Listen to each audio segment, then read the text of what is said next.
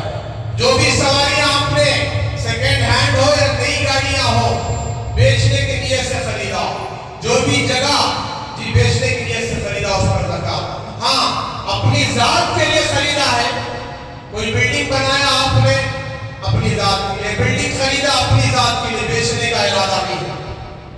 کوئی جگہ خریدی اپنی ذات کے لیے، اپنے بچوں کے لیے ایک پراپرٹی بنائی آپ نے اپنے لیے، اپنے استعمال کے لیے، تو اس پر زکات نہیں ہے۔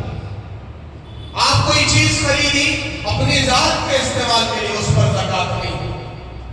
اسی طریقے سے بعض حضرات پوچھتے ہیں کہ جو سواریاں گاڑیاں جو کرائے پر دے کر، اون گاڑیاں ہیں کرائے پر دے کر اس کے ذریعے سے کرایہ حاصل کرتے ہیں، اس پر زکات ہے کیا؟ اس پر زکات تو نہیں ہے، البتہ سال میں ایک مرتبہ جو مال آپ نے کمایا ہے، جتنا آپ کے پاس جمع ہوا ہے، اس مال میں دیکھا جائے گا کہ یہ مال نصاب کو پہنچ رہا ہے نہیں پہنچ رہا ہے۔ اگر نصاب کو پہنچ رہا ہے 52.5 تولہ چاندی کی قیمت پر 54,000 55,000 کو پہنچ رہا ہے، تو اب آپ زکات نکالتے جائیں۔ آپ کے پاس 1 لاکھ بچ گئے، کمائی ہوئی 2 لاکھ بچے ہیں 3 لاکھ، اس کے بقدر آپ زکات نکال دیں، ان سب پر زکات واجب ہے۔ اسی طریقے سے آج کل جو بڑے بڑے مکانات، double bed room triple bed room کے گھر 10 لاکھ دے کر 15 لاکھ دے کر لیز کے حساب سے آپ لے رہے ہیں، ان مالوں پر بھی زکات ہے۔ ایڈوانس کی رقم پر زکات نہیں تھی، کیونکہ یہ ضرورت والا مال ہے۔ ایڈوانس کے بغیر آپ کو کوئی گھر نہیں دے گا، 1 لاکھ 2 لاکھ روپے آج کے حساب سے ایڈوانس اگر کوئی لیتا ہے تو یہ درست ہے، بالکل کوئی مسئلہ نہیں ہے۔ اگر کوئی 10 لاکھ مانگ رہا ہے تو یہ کون سا ایڈوانس ہے؟ یہ تو ایڈوانس ہے ہی نہیں ہے، یہ تو جو ہے اگریمنٹ ہے، اور آپ وہ گھر کو لے رہے ہیں کرائے کے کم کرانے کے لیے۔ اب لیز کا مسئلہ الگ مسئلہ ہے، مارٹیگیج میں رہنا جائز ہے ناجائز ہے، جی آپ اس مسئلے کو جانیں کہ 10 لاکھ روپے آپ نے دیا ہے، کرایہ کچھ نہیں دے رہے ہیں، تو یہ آپ کا رہنا حرام ہے، ناجائز ہے۔ اور کرایہ بھی کرایہ کی طرح ہو، 1000 روپے دے دینے سے کرایہ ادا نہیں ہوتا، 2000 دینے سے کرایہ ادا نہیں ہوتا، کرایہ کرایہ کی طرح ہو۔ واقعی آپ مجبور ہیں، آپ ضرورت مند ہیں، تو کرایہ کم سے کم اتنا دینا وہ کرایہ کی شکل و صورت بن جائے۔ 5-6 ہزار روپے دیتے ہیں تو یہ کرایہ کی ایک شکل ہے، 1000-2000 سے کرایہ نہیں ہوگا، یہ جائز نہیں ہے مارٹیگیج کا مسئلہ۔ بہرحال تو مجھے عرض کرنا ہے کہ 10 لاکھ آپ نے دیے ہیں تو 2 لاکھ روپے بھی اگر نکال دیں تو 8 لاکھ کی زکات آپ کو دینا ہے، یہ ضروری ہے۔ اور اہم بات بتا کر میں ختم کر دوں، زکات کن کو دینا ہے کن کو نہیں دینا ہے، مختصر سمجھ لیں۔ زکات جو ہے مالدار کو دینا جائز ہے، یہ مسئلہ تو آپ کو معلوم ہے، اور زکات سید گھرانے کو دینا جائز نہیں ہے۔ لیکن علماء نے آج کے دور کے لحاظ سے لکھا ہے اگر سید بہت غریب ہے، اس کو کوئی ہدیہ دینے والا نہیں ہے، اور وہ خود اپنی ذات سے لینا چاہتا ہے زکات کا مال، تو لینا جائز ہے، لینا جائز ہے۔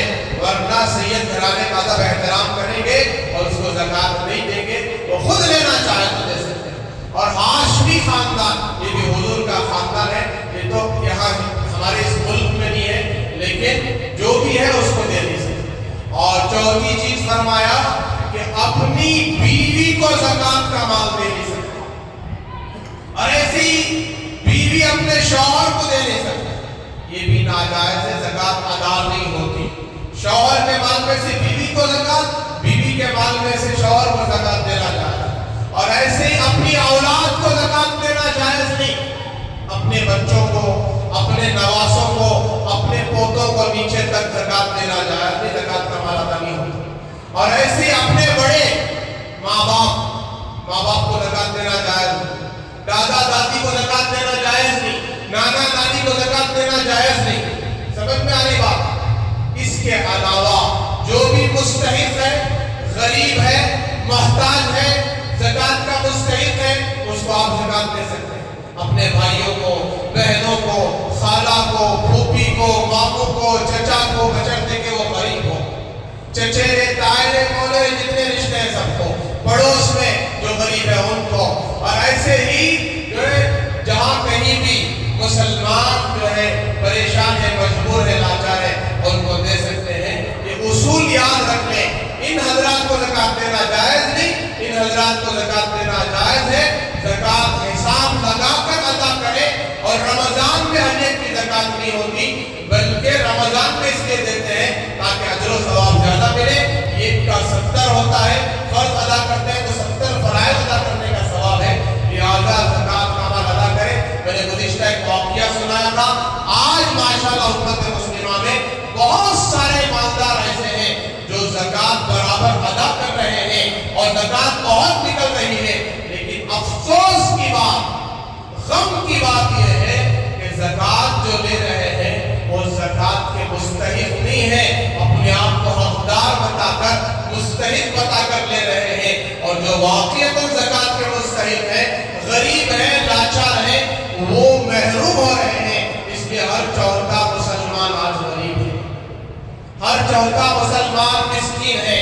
جناب محمد رسول اللہ صلی اللہ علیہ وسلم کا دور، صحابہ اکرام کا دور، صحابہ اکرام کے پاس جب مال آیا، مالدار ہو گئے، تو وہ مالوں کی زکوٰۃ ادا کرنے لگے تو عرب کی سرزمین سے غربت کا خاتمہ کر دیا، ایک بھی غریب باقی نہیں رہا، سب مالدار ہو گئے، اور زکوٰۃ کئی رقم لے کر جاتے تھے، زکوٰۃ لینے والے نہیں ملتے تھے۔ اور آج اللہ کا اتنا بڑا احسان امت پر یہ ہوا کہ مالدار تو بہت ہیں، اپنے مالوں کی زکوٰۃ نکال رہے ہیں، پھر بھی ہر تیسرا آدمی غریب ہے۔ اس لیے غریب ہے کہ زکوٰۃ لینے والے بھی وہ زکوٰۃ کے حقدار نہیں ہیں، بلکہ زکوٰۃ لینے والے خائن ہیں، خیانت کر رہے ہیں، وہ مالوں کو جو ہے دھوکے سے لے رہے، کہنے کے منظری کسی کے پاس 2-4 لاکھ روپے ہیں پھر بھی وہ زکوٰۃ لے رہا۔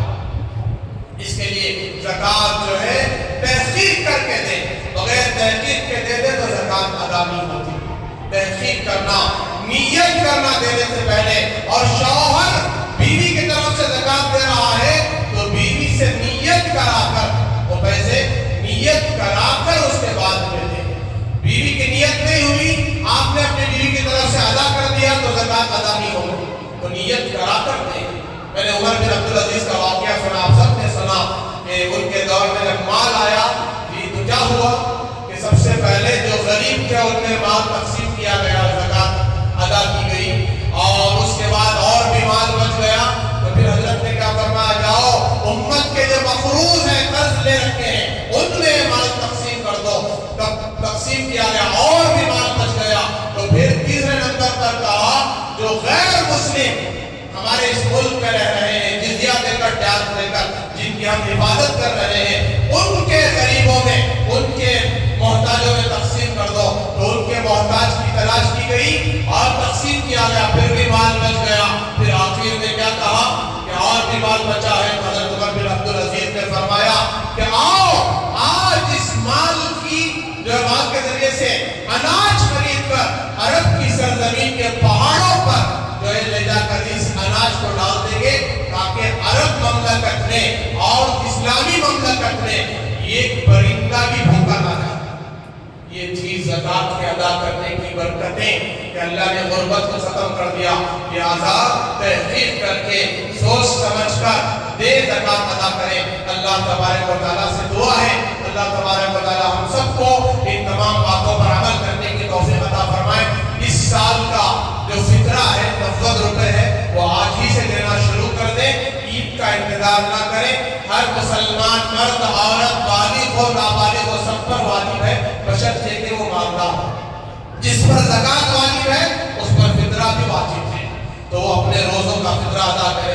رمضان المبارک میں عید کی نماز کو جانے سے پہلے جو ہے اپنے مال کا فطرہ ادا کرنے 90 روپے، یہ آخری درجے کا فطرہ ہے۔ کوئی مالدار ہے، سہولت ہے 280 روپے کا حساب، جی جو کا حساب، اور کوئی مالدار ہے تو 500 روپے کا حساب لگا کر دیں، اور کوئی مالدار ہے 950 روپے، 1050 روپے، کشمش کا حساب، کھجور کا حساب